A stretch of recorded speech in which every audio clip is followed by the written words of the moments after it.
ఎందుకు నువ్వు దిగంబరివైపోయావు? ద్రాక్షారసంతో మత్తుడైపోయాడు.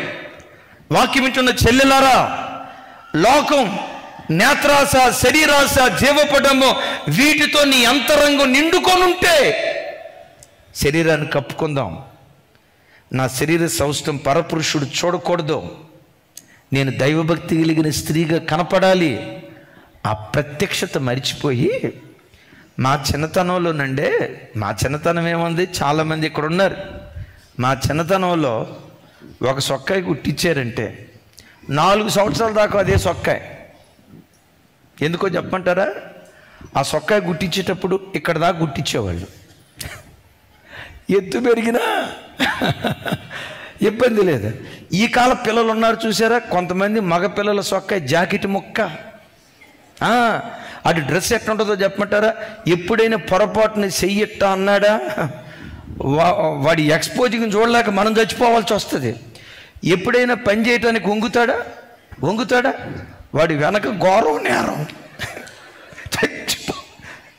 ఒరే ఒంటిని కప్పుకోరా బాబు. ఎందుకు కప్పుకోడు?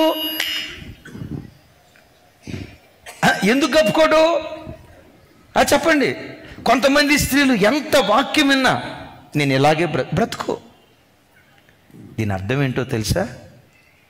లోకమనే మద్యపానం, లోకమనే ద్రాక్షరసం నీ అంతరంగంలో నిండుకొంది కనుక అశ్లీలమైన వస్త్రధారణ. నోవా, ఎందుకు వస్త్రహీనుడు అయిపోయావు? ఏ క్రైస్తవుడు కూడా తన బ్రతుకులో నేత్రాశతో నింపబడిన వాడిగా ఉండకూడదు, శరీరాశతో నింపబడిన వాడిగా ఉండకూడదు, జీవపు డంబంతో నింపబడిన వాడిగా ఉండకూడదు.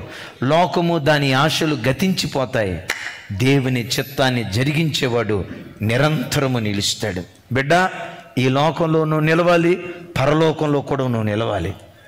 ఈ లోకంలో నిలవాలి, పరలోకంలో నిలవాలి అంటే నీ చిత్తాన్ని జరిగించకుండా, నీ స్వకీయ ఆలోచనలు జరిగించకుండా దైవ చిత్తాన్ని జరిగించే వ్యక్తులుగా దేవుడు మనలను బ్రతికించునుగాక.